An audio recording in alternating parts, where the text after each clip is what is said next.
Hello and welcome back to another epidose of this carnivore talking about eating meat and not much else. Today I wanted to just cover a quick topic about the carnivore flu, probably synonymous with the keto flu, and just mention a few of the things that are thought to be going on. Not everybody, I like to emphasize, not everybody experiences keto or carnivore flu when they go on a diet, but many people do. So it comes up, and there's a number of theories as to what might be going on. And number one, I want to say it seems like common sense that if you drastically change your diet, you might very well experience either constipation or diarrhea. And this is probably, going to happen under almost any circumstance where you drastically uh, change your diet. So, especially if you do it quickly. Now, some people are rip the band-aid off kind of people. They just jump into it head first and they go from whatever they're eating before into strict carnivore.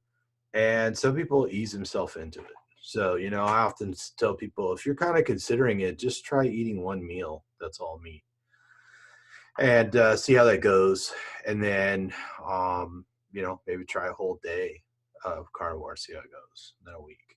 And then if you're really serious about it, set your goals on sticking with it for a month. And if that's a problem, then maybe you got to really set your goals at 3 months. So, but by the time people get to 3 months or so, their digestion's usually pretty normal, and their cravings are gone, and they feel awesome. So, usually by then, at least that's what most people say. So, let's talk about the flu.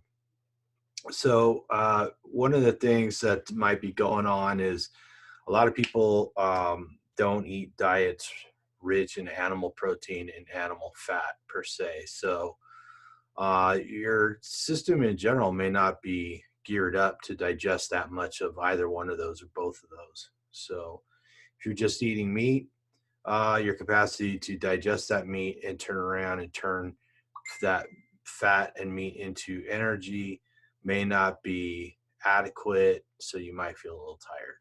Okay, so that's one possibility. Another thing is if you're coming from a carbohydrate rich diet, you've been eating sugar, grain, stuff like that, you're probably in that category of having some insulin resistance or a lot of insulin resistance. So imagine what happens, you're routinely experiencing high blood sugar, your pancreas is cranking out insulin to bring down that blood sugar into a safe range. And cells in your body are becoming resistant to that signal because they've already absorbed a lot of sugar out of your blood. There's probably a lot of sugar in the cells. And so they're like, hey, I really don't want anymore. So what happens is the body creates more and more insulin to get that blood sugar down. The pancreas is squeezing it out. And then all of a sudden you stop eating sugar. Well, what happens? Your blood sugar starts going down naturally, right? But you can still be insulin resistant for a while, right? So imagine that you have relatively low blood sugar compared to your past, but perhaps now in a healthier range, but the cells in your body are resistant to that insulin still. So again, you might have a problem getting sugar into the blood cells. And it takes a little while for that to normalize. So, and some people have observed this just by measuring their blood sugar, which, is easy to do at home. A lot of people have those continuous glucose monitors, or CGMs, they call them. Measuring insulin itself is a little more difficult. You have to go get your blood drawn, has to go to a lab and all that. So we don't really know for sure. But that's the other theory is that, people are basically experiencing insulin resistance in a state of normal blood sugar, and they're used to having high blood sugar. So, instead of experiencing the ups and downs, the kind of roller coaster of high blood sugar being brought down by insulin, you're now in that state, that sort of low energy state of having uh, not enough sugar getting into the cells until the insulin resistance starts correcting itself. And then, some people, maybe they've had gallstones or they've had their gallbladder removed, and they don't have enough bile being sort of injected into their digestive tract to break down the fat um, uh, fast enough to turn it into energy. And it kind of tends, more of it passes through in the beginning. But people seem to adapt. I mean, plenty of people with who don't have a gallbladder um, uh, do fine on the carnivore diet. They may take a little more time to adapt. Some people out there are taking ox bile salts to help them break down the fat, stuff like that. And then the other thing is some people have weak stomach acid. So when you chew the food and swallow it and it goes into your stomach, there's not enough acid working on the meat and the fats to break it down. So when it goes into the small intestine, it's not being absorbed as quickly and not going out in the bloodstream and providing all the nutrients and stuff you need. But again, people tend to get better. They tend to adapt, but it can make you feel lethargic and tired, in the beginning, cranky, stuff like that. And again, some people take supplements to help with that. There's like biotin, HCl. A lot of people who try that when they have keto flu or if they know they have weak stomach acid, and they're reporting good results with that. So that's another possibility there. But a lot of people just they get through that keto flu. Some people who say, "Oh yeah, I felt sick for a day or two," and some people say they felt sick for like 2 weeks. And I'm sure there's somebody out there who felt sick for a month and then bounced back. But it's typically it's becomes kind of clear that you don't necessarily feel like you got a raging infection with a fever or something.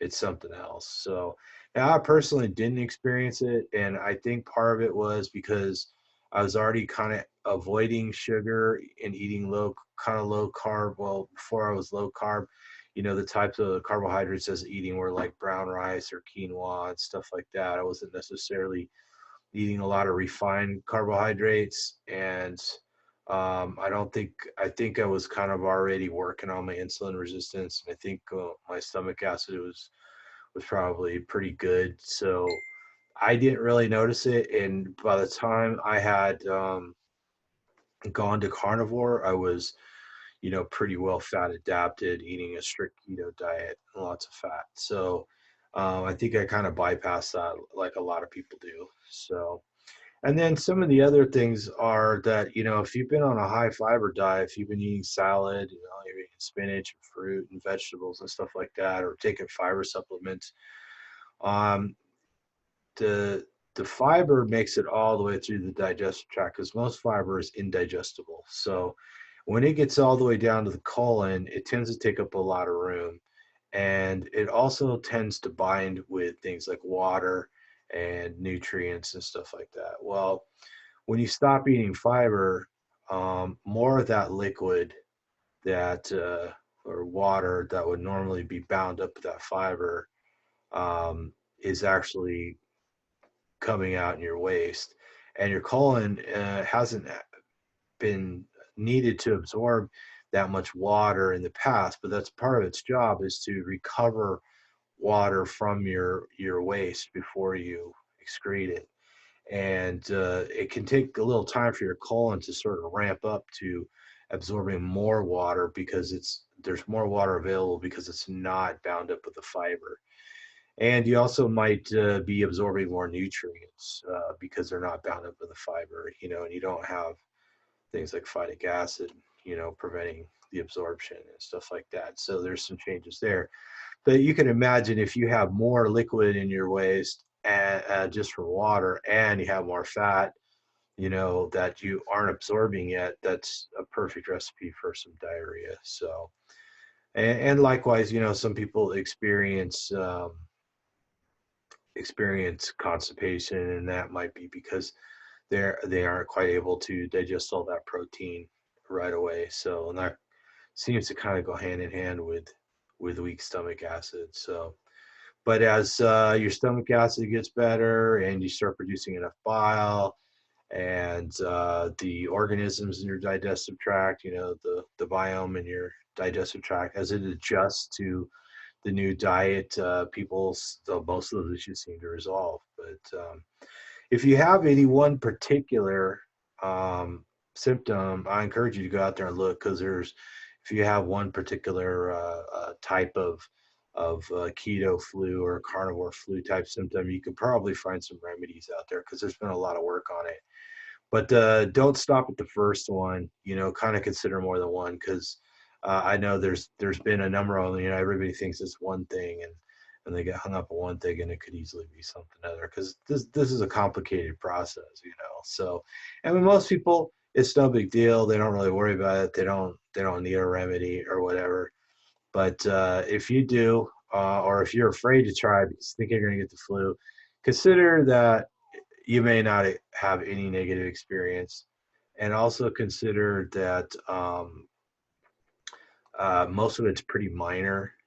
So if you're a person who could just kind of ease into it, try that. If you're a person who really needs to quit cold turkey and jump in head first, then it might be a little rougher. So, but the more times you try it, usually the easier it gets. And I know sometimes people have some keto flu and they go back to eating other food or whatever, and then they try again a month later, and it's much easier the second time around. So anyways, carnivore flu. If you got carnivore flu, leave us some comments. Let us know. Let me know what your experience was, how long it lasted, and if you needed to do if you need any extra remedies, or if you just waited it out. So anyways, I just want to make a quick video about some of the possibilities with carnivore flu, what might be going on with you, and some of the stuff I'd heard.